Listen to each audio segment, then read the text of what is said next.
Good morning all of you. आज हम start करेंगे क्लास 10th के केमिस्ट्री का पहला chapter chemical reaction and equation, जैसा कि यहाँ पे लिखा हुआ है। अब हम देखते हैं कि what is a chemical reaction. ये केमिकल रिएक्शन होता क्या है। आप दिन प्रतिदिन के में देखते होंगे कि दूध जब रखा होता है तो दूध फट जाता है। ठीक है, दूध फटता क्यों है? क्योंकि कुछ उसमें केमिकल चेंज होते हैं। केमिकल चेंज क्या होता है? आपने प्रीवियस क्लास में पढ़ा होगा, दो तरह के चेंज होते हैं, एक फिजिकल चेंज और दूसरा होता है केमिकल चेंज। अब क्या डिफरेंस है, कैसे समझेंगे कि क्या फिजिकल चेंज होता है और क्या केमिकल चेंज होता है? आप जानते ही हैं कि फिजिकल चेंज में मान लीजिए हमारे पास आइस है, आइस को हीट करते हैं तो वो किस में चेंज हो जाता है? वो वाटर में चेंज हो जाता है। जैसे हम वाटर को हीट करते हैं, वाटर स्टीम में चेंज हो जाता है, लेकिन उसका जो केमिकल नेचर होता है, केमिकल फॉर्मूला होता है, वो तो चेंज नहीं होता है ना। चाहे हम आइस की बात करें, चाहे हम वाटर की बात करें, चाहे हम वाटर वेपर की बात करें, उसमें सब में इन तीनों का फॉर्मूला H2 ही होता है। और आप जानते हैं कि जिसका फॉर्मूला सेम होता है उसका केमिकल नेचर सेम होता है। इसलिए अगर हम आइस को हीट करते हैं और वो लिक्विड में चेंज होता है तो ये क्या है? केमिकल चेंज है। लिक्विड क्या है? वाटर में चेंज होगा। ये क्या था? यहाँ आइस है। अगर हम लिक्विड को, वाटर है, उसको और हीट करते हैं, हीट के लिए हम सिंबल डेल्टा का यूज करते हैं, तो वो गैस में चेंज होता है जिसको हम वाटर वेपर कहते हैं। और उसका भी फॉर्मूला H2O ही होता है, जिससे H2O ही है, मतलब फॉर्मूला सेम है, तो कोई नया सबस्टांस नहीं बना। अगर कोई नया सबस्टांस नहीं बना तो प्रॉपर्टी चेंज नहीं हुई। प्रॉपर्टी चेंज नहीं हुई मतलब ये जो चेंज हो रहा है ओनली फिजिकल अपीयरेंस में चेंज हो रहा है। आपको पता ही है तीन ही स्टेट होते हैं किसी भी मैटर के, फिजिकल स्टेट के, सॉलिड, लिक्विड एंड गैस। तीन तो हमारे क्लासिकल हो गए। मॉडर्न में हम 5 तरह के पढ़ते हैं, बोस-आइंस्टीन कंडेंसेट, और दूसरा क्या होता है? Plasma state. तो आप सभी ये जानते ही होंगे कि व्हाट इज दिस। तो इस तरह के चेंज को हम बोलते हैं फिजिकल चेंज। अब बात आती है कि केमिकल चेंज क्या होता है। केमिकल चेंज में नया सबस्टांस बनता है, और जो नया सबस्टांस बनता है जिसकी प्रॉपर्टी उससे अलग होती है। जैसे हम दूध से दही जब बनाते हैं तो दूध में लैक्टोज शुगर होती है, जो लैक्टोबैसिलस के जैसे ही संपर्क में आती है किस में चेंज हो जाती है? लैक्टिक एसिड में चेंज हो जाती है। तो प्यारे बच्चों, यहाँ पे लैक्टोज शुगर की प्रॉपर्टी लैक्टिक एसिड में चेंज हो रही है। लैक्टोज शुगर एक शुगर है और लैक्टिक एसिड एक एसिड है, तो एक नया सबस्टांस बनता है, और इसमें नया सबस्टांस बनता है, इसको हम केमिकल चेंज बोलते हैं। और जहां भी केमिकल चेंज होता है वहां क्या होता है? Chemical reaction takes place. अब हम देखते हैं कि what is a chemical reaction. Chemical reaction are the process in which new substance with new properties are formed, जिनकी प्रॉपर्टी क्या होगी? एक नई प्रॉपर्टी बनेगी। अब हम देखते हैं कि केमिकल रिएक्शन होता कैसे है। केमिकल रिएक्शन जो होता है वो रीअरेंजमेंट ऑफ एटम से बनता है। Rearrangement of atoms takes place during a chemical reaction. जैसे देखिए, हमारे पास दो है सबस्टेंस है, एक Na है और दूसरा है H2O। जो आपस में किसी भी केमिकल रिएक्शन में जो सबस्टेंस आपस में रिएक्ट करके एक नया सबस्टेंस बनाते हैं उनको हम रिएक्टेंट बोलते हैं। क्या बोलते हैं? reactant. Here sodium and H2O both are reactant because both are combining in a chemical reaction. तो these are reactants. क्यों reactants हैं? क्योंकि ये आपस में combine होते हैं और combine होके क्या बनाते हैं? NaOH। ये हमारा क्या हो गया? प्रोडक्ट हो गया NaOH। और उसके साथ ही साथ क्या निकलता है? H2 gas. ये आपने लैब में करके देखा होगा। तो बात कर रहे थे हम केमिकल रिएक्शन की। तो मैंने बताया कि जहां भी केमिकल चेंज होगा वहां पे केमिकल रिएक्शन होगा। केमिकल रिएक्शन कैसे होगा? जब रिएक्टेंट किस में चेंज होंगे? प्रोडक्ट में। रिएक्टेंट की प्रॉपर्टी और प्रोडक्ट जो बनेगा उससे उसकी प्रॉपर्टी बस इंटायरली टोटली डिफरेंट होगी। तो जो केमिकल रिएक्शन है उसी का शॉर्टेस्ट फॉर्म जो होता है वही है केमिकल इक्वेशन। केमिकल रिएक्शन का शॉर्टेस्ट फॉर्म ही होता है केमिकल इक्वेशन। अब बात है, जैसे मुझे एक प्रैक्टिकल करना है और क्लासरूम में हम ये प्रैक्टिकल क्लास 9th लेवल पे कर भी चुके हैं कि सोडियम लेते हैं और सोडियम को वाटर में डालते हैं। हमको पता है कि सोडियम बहुत ही रिएक्टिव मेटल है। आपको पता होता है ना कि मेटल रिएक्टिव होता है, नॉन मेटल नॉट रिएक्टिव होता है, उतना ज़्यादा रिएक्टिव नहीं होता। सारे मेटल की एक जैसी रिएक्टिविटी भी नहीं होती है, लेकिन सोडियम जो होता है बहुत ज़्यादा रिएक्टिव होता है, वाटर से रिएक्ट करता है। जैसे ही वाटर से रिएक्ट करता है तो वो सोडियम हाइड्रोक्साइड बनाता है और H2 गैस निकलती है, और उसी गैस को आप जब जलाते थे तो पॉपिंग साउंड प्रोड्यूस होती थी। जलाते थे ना तो पॉपिंग साउंड प्रोड्यूस होती थी। अब ये देखिए, अगर मुझे इतना लिखना पड़े कि sodium react with water, formation of sodium hydroxide takes place along with hydrogen gas, तो ये लिखने में बहुत टाइम लगेगा और पढ़ने वाले को भी बहुत ध्यान से पढ़ना पड़ेगा। लेकिन अगर हम इसको एक शॉर्टेस्ट फॉर्म में लिखें, एक कंसाइज फॉर्म में लिखें, तो with help of the symbol and formula, तो वो बहुत ही छोटा हो जाएगा। और जब वो छोटा हो जाएगा तो पढ़ने में आसान होगा, वो लिखने में आसान होगा, हम बहुत ही कम शब्दों में दूसरों को अपनी बात समझा सकते हैं। तो ये देखिए, पहला तो है word equation. What is a word equation? मैंने बताया था कि केमिकल इक्वेशन इज द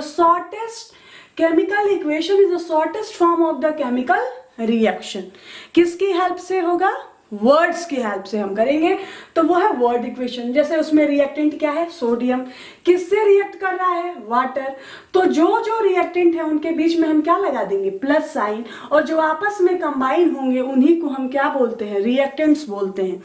तो सोडियम भी रिएक्टेंट है और वाटर भी रिएक्टेंट है। किधर लिखेंगे? लेफ्ट हैंड साइड, जिसको हम LHS बोलते हैं। क्या बोलते हैं? LHS, लेफ्ट हैंड साइड में लिखेंगे।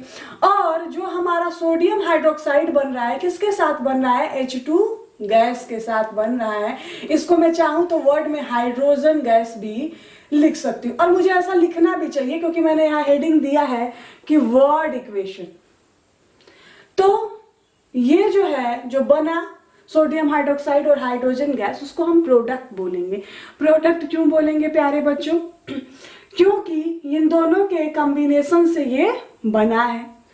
सोडियम एक मेटल है, वाटर क्या है? एक कंपाउंड है। सोडियम सॉलिड स्टेट में है, वाटर किस स्टेट में है? लिक्विड स्टेट में है। NaOH सॉलिड स्टेट में तो नहीं बोलेंगे, पानी में इसको घोल के रखा है, घुल गया है ये, और H2 ये हो रहा है। तो जो हमारा प्रोडक्ट बनेगा वो राइट हैंड साइड में होगा। ठीक है, तो ये हमारा प्रोडक्ट हो गया। और प्रोडक्ट की प्रॉपर्टी जो होगी वो रिएक्टेंट की प्रॉपर्टी से टोटली डिफरेंट होगी, क्योंकि वाटर जो है वो बुझाने वाला, हाइड्रोजन गैस जलने वाली। तो ये हो गया हमारा वर्ड इक्वेशन। वर्ड इक्वेशन को जब हम सिंबल में लिखते हैं, केमिकल सिंबल जो होता है सोडियम का क्या है? Na। मैंने यस इसलिए लिखा है क्योंकि वो उसका क्या बताएगा? फिजिकल स्टेट बताएगा। H वाटर का फॉर्मूला क्या होता है? आपको पता ही है, H2, और उसके आगे मैंने ब्रैकेट में लिखा है L, और L डिनोट करता है कि वो लिक्विड स्टेट में है। ये रिएक्शन एरो है। ये रिएक्शन एरो जो होती है वो कई तरह की होती है। अगर इस तरह की है, मतलब रिएक्शन एक ही डायरेक्शन में हो सकती है। एक ही डायरेक्शन का क्या मतलब है कि रिएक्शन यहां से स्टार्ट होगी और इधर क्या होगी? खत्म होगी। यहां से स्टार्ट करेंगे और इधर खत्म होगी, और ये खत्म होगी मतलब डायरेक्शन इधर से इधर की है, और इसको हम बोलते हैं यूनी डायरेक्शनल और irreversible reaction. Irreversible reaction means ऐसा रिएक्शन जो सिर्फ एक ही साइड में हो सकता हो, उसको हम बोलते हैं इरिवर्सिबल रिएक्शन। जो इरिवर्सिबल रिएक्शन में रिएक्टेंट और ये क्या होगा? प्रोडक्ट होगा। अच्छा, अब हो गया skeletal chemical equation. Skeletal chemical equation क्या होता है? जब इसी वर्ड इक्वेशन का जो हमारा है उसको हम फॉर्मूले में चेंज कर दें। सोडियम का Na, वाटर का H2O, सोडियम हाइड्रोक्साइड का फार्मूला होता है NaOH, और हाइड्रोजन गैस का H2। इस साइन को लगाने का मतलब कि जो गैस निकल रही है वो ऊपर जा रही है, और यहाँ मैं गैस लिख देती हूँ, इसका मतलब कि गैसियस स्टेट में है। इस रिएक्शन में बहुत सारी हीट भी रिलीज हो रही है, तो हम उसको डेल्टा साइन के साथ लिख सकते हैं, या लिख सकते हैं प्लस हीट, या लिख सकते हैं प्लस और एनर्जी। ठीक है। अब आ गया बैलेंस केमिकल इक्वेशन। बैलेंस का मतलब समझते हैं ना, दोनों साइड इक्वल। जैसे हम कोई तराजू लेते हैं और कोई भी चीज जब हम मापते हैं तो क्या होता है, कोई भी चीज अगर मापते हैं तो देखते हैं दोनों साइड क्या है, बराबर होना चाहिए। इसका मतलब कि दोनों तरफ बराबर होना चाहिए। अब ये देखिए, मैं दूसरा रिएक्शन लेती हूँ। जैसे है, पहले मैं बनाना सिखाती हूँ कि मैग्नीशियम रिबन आपने जलाया होगा। मैग्नीशियम रिबन को जब आप जलाते थे ऑक्सीजन के प्रेजेंस में तो आपको व्हाइट कलर का पाउडर मिलता था, मैग्नीशियम ऑक्साइड। एक बार रिकॉल करिए अपनी क्लास 9th के प्रैक्टिकल क्लासेस जो चली थी उनको एक बार रिकॉल करेंगे ना तो आपको समझ में आने लगेगा। जैसे मैग्नीशियम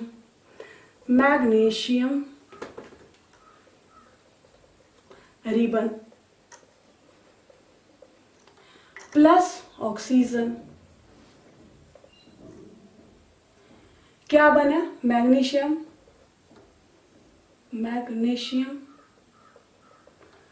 ऑक्साइड। मैग्नीशियम ऑक्साइड का हो गया। अब ये जो कंबाइन हो रहा है वो क्या हो गए, रिएक्टेंट्स। यहां लिख देते हैं, दीज आर रिएक्टेंट्स। और जब कंबाइन होके बना है उसको हम क्या बोलते हैं, प्रोडक्ट। ये क्या है, रिएक्शन एरो। रिएक्शन एरो क्या बताती है, अब तो आप समझ गए होंगे ना कि रिएक्शन रिवर्सिबल है कि इरिवर्सिबल।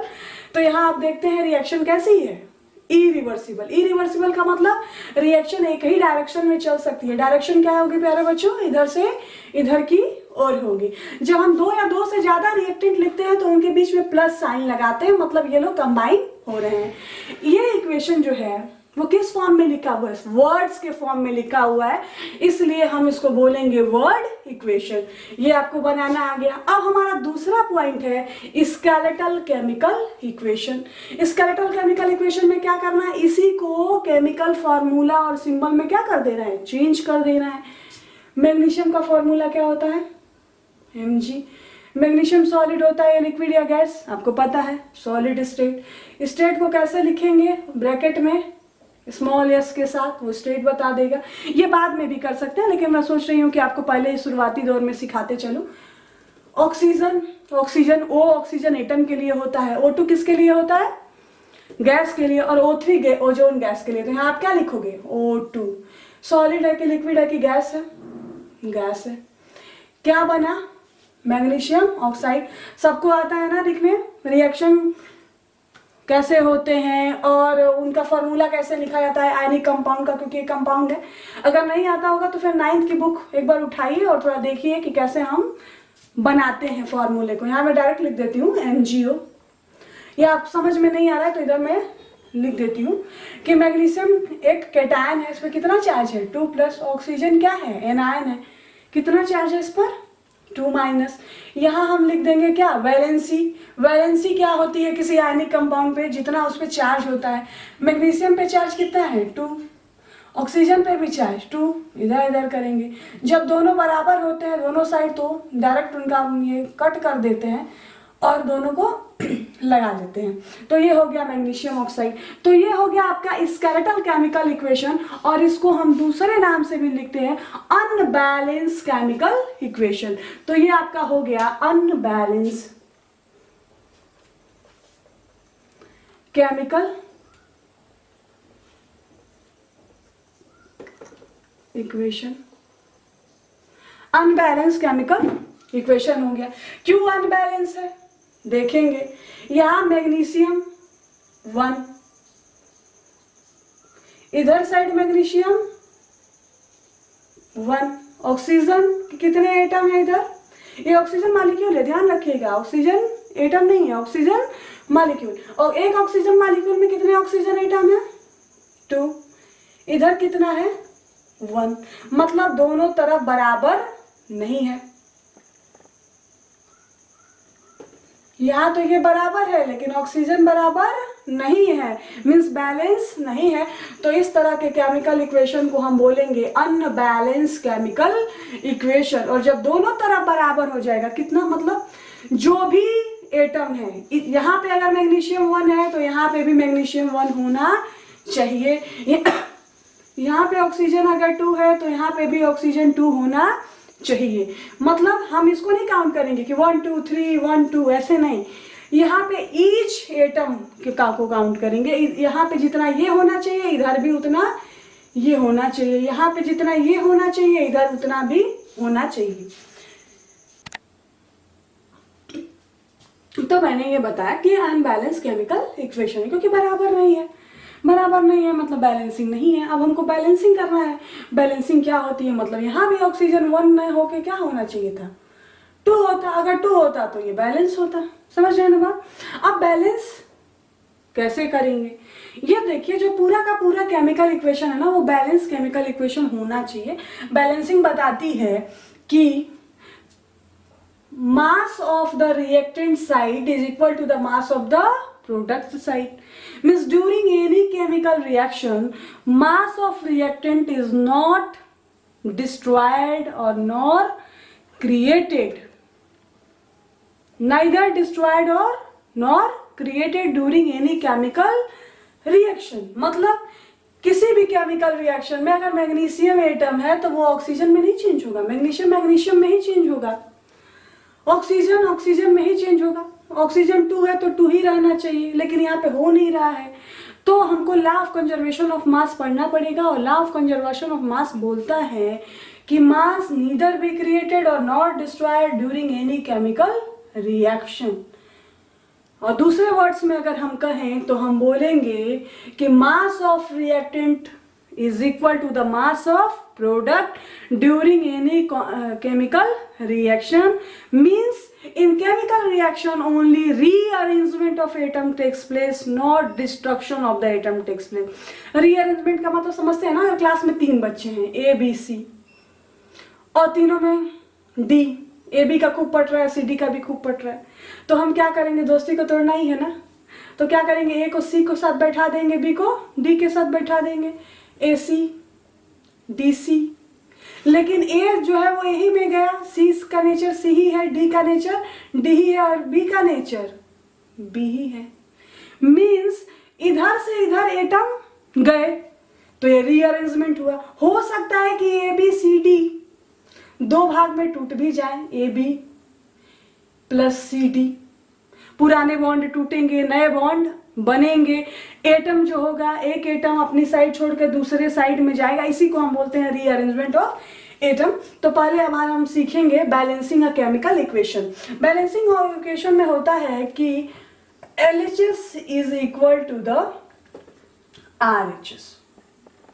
अब देखिए कि हर एटम का एक एटॉमिक नंबर होता है और हर एटम का एक एटॉमिक मास होता है। Atomic number and atomic mass, 2 चीजें होंगी। अगर एटम का नंबर यहाँ मैग्नीशियम 1 होगा और इधर भी 1 होगा तो मास भी तो सेम ही रहेगा। समझ में आ रही है बात।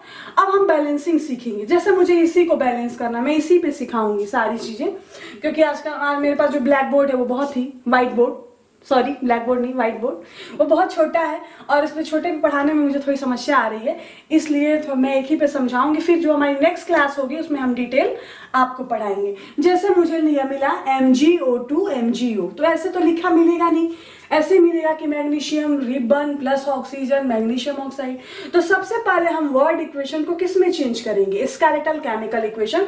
इसमें करना क्या होता है कि उसको इसके फॉर्मूले में चेंज कर देना होता है। तो मैग्नीशियम का सिंबल Mg होता है और सॉलिड स्टेट में है, सॉलिड स्टेट में है मेटल, तो S लिखेंगे, स्मॉल s क्या डिनोट करता है, सॉलिड्स को ब्रैकेट में लिखेंगे। O2 गैस है तो लिख दिया। MgO मैग्नीशियम ऑक्साइड का फॉर्मूला है। अब बैलेंसिंग करनी है तो पहले तो हम यहाँ 3 बना लें, पहले तो इसको हम सर्कल करेंगे। जैसे हम लिख लिए मैग्नीशियम प्लस O2, फिर लिख दिए MgO, ये हो गया। अब इसको हम चारों तरफ से इसमें बॉक्स ड्रॉ कर देंगे। देखिए हम बॉक्स इसलिए ड्रॉ कर रहे हैं ना, क्योंकि आप इसमें कोई छेड़छाड़ नहीं करेंगे। जैसे मैग्नीशियम में तो कोई बच्चा क्या करेगा, M इधर G इधर, O2 की जगह O3 MgO इधर उधर करोगे, इसलिए हमने उसके चारों तरफ इनसर्कल कर दिया है, एक बॉक्स बना दिया है। अब हम क्या करेंगे, हमारा दूसरा फर्स्ट स्टेप तो है कि इसमें कोई भी हम छेड़छाड़ ना करें। दूसरा स्टेप ये होता है कि दूसरे स्टेप में हम क्या करेंगे कि जो हमारा मैग्नीशियम है यहाँ लिखेंगे एलिमेंट, फिर यहां लिखेंगे number of atoms,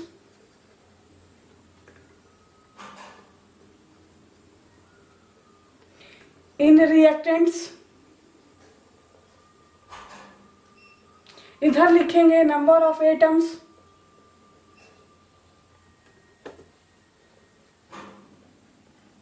in products, ठीक है, और 3 कॉलम बना लिए।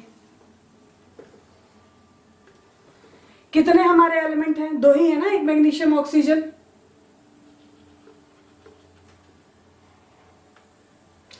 ये रिएक्टेंट साइड हो गया जिसको हम बोलेंगे RHS, सॉरी LHS, ये हो गया RHS। अब देखिए मैग्नीशियम का कितना आइटम है इधर? ओनली 1। यहाँ कितना है? 1। ऑक्सीजन यहाँ कितना है? 2 एटम है ना, ऑक्सीजन 2। यहाँ कितना है? 1। क्या ये बैलेंस है? नहीं है। जो मेथड हम बैलेंसिंग के लिए यूज कर रहे हैं वो ट्रायल एंड एरर मेथड है। ट्रायल एंड एरर मेथड में क्या करते हैं कि हम बार बार मिटाना पड़ता है, बनाना पड़ता है। अब हम देखते हैं, सबसे पहले तो मैं आपको बता दूं कि किसी में सबसे पहले देखा जाता है कि मेटल को बैलेंस करना है। ऐसा बुक में नहीं लिखा हुआ है, ये मेरा पर्सनल एक्सपीरियंस है कि मैं सबसे पहले बच्चों से मेटल को बैलेंस करने को बोलती हूँ। जब मेटल बैलेंस हो गया तब नॉन मेटल को बैलेंस करेंगे। आप नॉन मेटल पहचानते हैं ना कि मेटल क्या होता है, नॉन मेटल क्या होता है, लिख दूंगी। मेटल जब बैलेंस हो गया तो किसको बैलेंस करेंगे? Non metal. नॉन मेटल अगर बैलेंस हो गया तो फिर चेक करेंगे कि हमारा मेटल बैलेंस है कि नहीं है। अब ये दोनों बैलेंस हो गया तो हम करेंगे किसको बैलेंस? ऑक्सीजन को। और ऑक्सीजन को बैलेंस करने के बाद फिर चेक करेंगे कि मेटल और नॉन मेटल बैलेंस है कि नहीं। और लास्ट में किसको बैलेंस करते हैं? हाइड्रोजन को। मेटल में हो गया आयरन, कॉपर, देखिए iron, copper, gold, silver, platinum, उसके बाद कॉपर, सोडियम, मैग्नीशियम, जिंक, ये सब क्या है? मेटल है। नॉन मेटल में हो गया sulphur, nitrogen, fluorine, chlorine, bromine, iodine, phosphorus, और ऑक्सीजन भी आता है लेकिन हमने उसको अलग कर लिया। ऑक्सीजन को आप जानते हैं, ऑक्सीजन है हाइड्रोजन। फिर दूसरा हमारे एनसीईआरटी का मेथड है, वो बोलता है कि जो सबसे ज्यादा अनबैलेंस हो उसे बैलेंस करते हैं। लेकिन आप इस तरह से करेंगे ना, metal, non metal, oxygen, hydrogen, तो ये सीक्वेंस आपके लिए बहुत अच्छा रहेगा।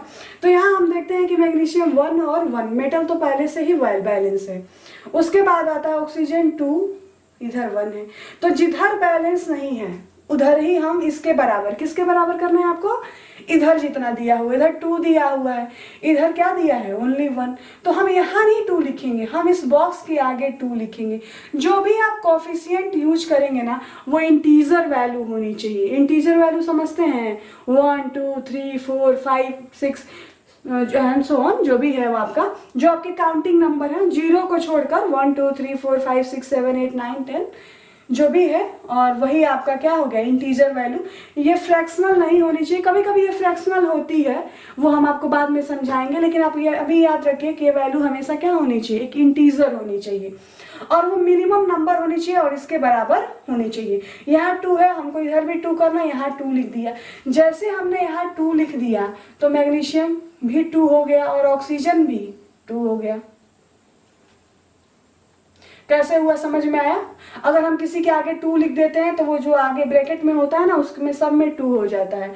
जैसे मैग्नीशियम 2, ऑक्सीजन 2, तो ऑक्सीजन तो बैलेंस हो गया ना, oxygen is balance, but magnesium is not balance, क्योंकि यहाँ 1 हो गया और यहाँ क्या हो गया? 2 हो गया। अब हम इसको किधर बैलेंस करेंगे? इधर अगर मैं 2 लिख दूं तो मैग्नीशियम भी क्या हो गया? बराबर हो गया, और वो जो हमारा केमिकल रिएक्शन हुआ वो क्या हो गया? बैलेंस हो गया। अब हम इस बॉक्स को हटा के सीधे लिख देंगे 2Mg प्लस O2, क्या बना? 2MgO।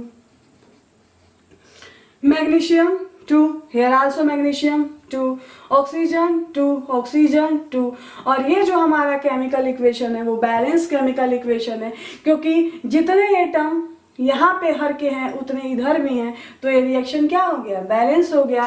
तो इसलिए हम लिखेंगे left hand side is equal to the right hand side. और ये बैलेंस केमिकल इक्वेशन जो बैलेंसिंग है किस पे डिपेंड करती है, लॉ ऑफ कंजर्वेशन ऑफ मास।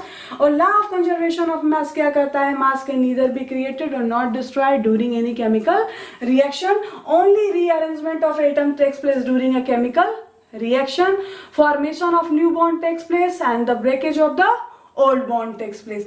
अब हम चाहते हैं कि हमारा जो केमिकल इक्वेशन है मोर इन्फॉर्मेटिव है। इन्फॉर्मेटिव मतलब इसको एक नज़र में देखने पे ही पता चल जाए कि ये किस स्टेट में है, कौन कौन सी कंडीशन में केमिकल रिएक्शन हुआ है। तो मैग्नीशियम किस स्टेट में है, सॉलिड।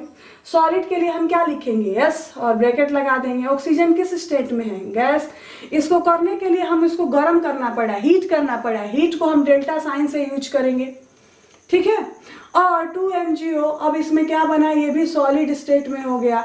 तो इस तरह से हमारा केमिकल रिएक्शन क्या हो गया, मोर इन्फॉर्मेटिव हो गया। क्या हम बताते हैं, रिएक्शन कंडीशन एंड किस डायरेक्शन में हो रहा है ये भी पता हो रहा है कि इधर से इधर ये रिएक्टेंट हो गया और ये क्या हो गया, प्रोडक्ट। अगर उसमें भी कैटालिस्ट का यूज हो, कैटालिस्ट वो सबस्टेंस होते हैं जो केमिकल रिएक्शन की रेट को क्या करते हैं, बढ़ा देते हैं। उसको एरो के ऊपर लिखेंगे, जो भी जितना टेम्परेचर हो, जितना प्रेशर हो, वो भी सब हम इसके ऊपर या नीचे लिख देंगे। अब ये रिएक्शन भी दो तरह की होती है, एक्सोथर्मिक और दूसरी इंडोथर्मिक। एक्सोथर्मिक केमिकल रिएक्शन वो रिएक्शन होती हैं जिसमें हीट क्या होती है, रिलीज होती है। जैसे ये वाला रिएक्शन Na+H2O NaOH+H2, इसमें क्या निकल रही है, हीट निकल रही है, जो मैंने लिखा है डेल्टा। डेल्टा अगर नहीं लिखते हैं तो हीट लिखिए, हीट नहीं निकलते हैं तो एनर्जी लिखिए। इसमें जो एनर्जी होती है ना वो रिलीज होती है। तो जो एनर्जी रिलीज होती है जिस तरह के रिएक्शन में, उसको प्रोडक्ट साइड में डेल्टा या लिखेंगे हीट और एनर्जी लिखते हैं। इस तरह के रिएक्शन को हम बोलते हैं एक्सोथर्मिक। क्या बोलते हैं, एक्सोथर्मिक। बहुत सारे केमिकल रिएक्शन होते हैं जिसमें हीट एब्जॉर्ब होती है, और जिसमें हीट एब्जॉर्ब होती है उसको हम बोलते हैं इंडोथर्मिक केमिकल रिएक्शन। उसके बाद मैंने आपको ये सब पढ़ा दिया, इसको एक बार थोड़ा सा समराइज कर देती हूँ कि केमिकल रिएक्शन क्या होते हैं, ठीक है। तो मैंने आपको केमिकल रिएक्शन बताया, फिर उसके बाद बताया कि केमिकल रिएक्शन का ही शॉर्टेस्ट फॉर्म क्या है, केमिकल इक्वेशन है। केमिकल रिएक्शन होता कहाँ है, जहाँ पे केमिकल चेंज होता है। केमिकल चेंज होता क्या है, जिसमें रिएक्टेंट की प्रॉपर्टी अलग और सबस्टेंस की प्रॉपर्टी अलग होती है। फिर केमिकल इक्वेशन को लिखेंगे कैसे, तो पहले हमने बताया कि उसको वर्ड इक्वेशन में लिखेंगे। जो भी हमारे रिएक्टेंट होंगे वो उनको हम लेफ्ट हैंड साइड में लिखेंगे, जो प्रोडक्ट होगा उसको राइट हैंड साइड में लिखेंगे। उसके बाद दूसरा आ गया skeletal chemical equation. Skeletal chemical equation क्या है, what is skeletal chemical equation. जब वर्ड केमिकल इक्वेशन को सिंबल और फार्मूले में लिखेंगे तो वो हो गया स्केलेटल केमिकल इक्वेशन। स्केलेटल मतलब सीधे सीधे स्केलेटन ढांचा, उसमें दोनों तरफ बैलेंसिंग जरूरी ना हो कि हो। उसके बाद जब हम हर एटम को लेफ्ट हैंड साइड और राइट हैंड साइड इक्वल करेंगे तो उसको हम बोलेंगे बैलेंस केमिकल इक्वेशन। किस मेथड से करेंगे, हीट एंड ट्रायल मेथड से करेंगे। उसके बाद जो हीट एंड ट्रायल मेथड है किस पे बेस है, तो law of conservation of mass पे बेस है। Law of conservation of mass क्या बोलता है, mass can neither be created और not destroyed during any chemical reaction, only rearrangement of atoms take place in a chemical reaction. फिर उसके बाद मैंने बताया कि बैलेंसिंग करने के सबसे पहले बॉक्स से घेर लेंगे। बॉक्स से आप घेर नहीं भी सकते हैं, एक ही बार में कर सकते हैं, लेकिन चूंकि आप नया नया सीख रहे हैं ना तो ऐसा कर देंगे। तो इसका मतलब ये है कि आप इसमें कोई भी छेड़छाड़ नहीं करेंगे। फिर बैलेंस करने के लिए आपको 3 कॉलम बनाने पड़ेंगे, एक में एलिमेंट लिखना होगा। जितने इधर एलिमेंट होंगे ना उतने भी इधर भी एलिमेंट होंगे। Number of atom in reactant side, number of atom in product side, फिर नंबर लिखेंगे, फिर बैलेंस करेंगे। मैंने आपको बताया आप 2 तरह से बैलेंस कर सकते हैं। पहले तो आप मेटल को बैलेंस कर लीजिए, मेटल बैलेंस हो जाए तो नॉन मेटल बैलेंस हो जाए तो फिर चेक करिए कि आपका मेटल बैलेंस है कि नहीं। जब दोनों बैलेंस हो जाए तो ऑक्सीजन बैलेंस करके भी चेक करिए कि मेटल बैलेंस है और नॉन मेटल बैलेंस है कि नहीं। और लास्ट में क्या बैलेंस करिए, हाइड्रोजन बैलेंस करिए। इस तरह जो बैलेंसिंग होगी ना बहुत ईजीएस्ट होगी। नहीं तो दूसरा तरीका है कि जो सबसे ज्यादा अनबैलेंस है उससे बैलेंसिंग स्टार्ट की जाए, और ये कोई शॉर्ट इसका फॉर्म नहीं होता है। जैसे जैसे आप बैलेंसिंग सीखेंगे ना उसमें प्रोफिशिएंसी आने लगेगी। तो इफिशिएंसी और प्रोफिशिएंसी जो होती है ना तो एक्सरसाइजेस के साथ आती है, तो आप करके देखिए। अब मैं आपको होमवर्क देती हूँ। तो आज की क्लास में आपने केमिकल रिएक्शन क्या होता है सीखा। केमिकल रिएक्शन को क्या शॉर्टेस्ट फॉर्म में क्या है, केमिकल इक्वेशन। केमिकल इक्वेशन लिखते कैसे हैं ये भी पता किया, कितने तरह के होते हैं, word chemical equation, unbalance chemical equation, और उसी को हम बोलते हैं स्केलेटल केमिकल इक्वेशन। फिर बैलेंसिंग कैसे होती है, लॉ ऑफ कंजर्वेशन मास पे होती है, law of conservation of mass, right hand side is equal to the left hand side in each and every chemical reaction. फिर मैंने आपको बैलेंसिंग का रूल बताया। तो आज मैं आपको होमवर्क देती हूँ, चेक करती हूँ कि आप कितना सीख पाए हैं। तो ये 5 आपको मैं क्या इक्वेशंस देती हूँ, उसको आप बैलेंस करके और रखिएगा। Question number 1, hydrogen gas, oxygen. देखिए यहाँ पे मैं गैस लिखना भूल गई, तो मैं लिख देती हूँ, यहाँ ऑक्सीजन गैस है। सबसे पहले इसको सिंबल में चेंज करिएगा, और सिंबल में चेंज करने के बाद आप उसको बैलेंस करिएगा। यहाँ जिंक प्लस हाइड्रोक्लोरिक एसिड, यह रिएक्टेंट है और ये क्या है, प्रोडक्ट है। मैंने बताया है कि इधर रिएक्टेंट लिखते हैं और इधर प्रोडक्ट। अगर ऐसा एरो है तो उसको रिएक्शन एरो बोलते हैं। अगर इस तरह का है तो वो है इरिवर्सिबल। अगर दोनों साइड का है तो वो रिवर्सिबल। रिवर्सिबल का मतलब जैसे यहाँ पे ए रिएक्टेंट है और बी सी प्रोडक्ट है, ए से बी सी बन सकता है और बी सी से ए भी बन सकता है। तो ये सारी चीजें हैं। सोडियम है और क्लोरीन है, सोडियम क्लोरीन गैस कर लीजिए इसको। और क्या बना है, सोडियम क्लोराइड। अब 4 हमें barium chloride plus aluminium sulphate react कर रहे हैं, barium sulphate plus aluminium chloride बन रहा है। क्वेश्चन नंबर 5 जो है वो आयरन ऑक्साइड किससे रिएक्ट कर रहा है, एल्युमिनियम से। तो क्या बना रहा है, एल्युमिनियम ऑक्साइड प्लस आयरन बना रहा है। इसको आप बैलेंस करने की कोशिश कीजिएगा। जैसे मैंने बताया, पहले मेटल को बैलेंस करिए, फिर नॉन मेटल, फिर ऑक्सीजन, हाइड्रोजन, या फिर जो आपको लगे कि सबसे ज़्यादा अनबैलेंस है वहीं से बैलेंसिंग स्टार्ट करिए। और अगर नहीं कर पाए तो एक बार एनसीईआरटी पढ़िए, उसके बाद उसको समझिए और समझने के बाद इसको सॉल्व करिए। सॉल्व करने के बाद जो हमारे स्कूल का व्हाट्सएप ग्रुप बना है, अगर आपको कोई भी क्वेश्चन है या कोई भी कमेंट है तो आप उस पर कमेंट भेज सकते हैं। ओके, धन्यवाद।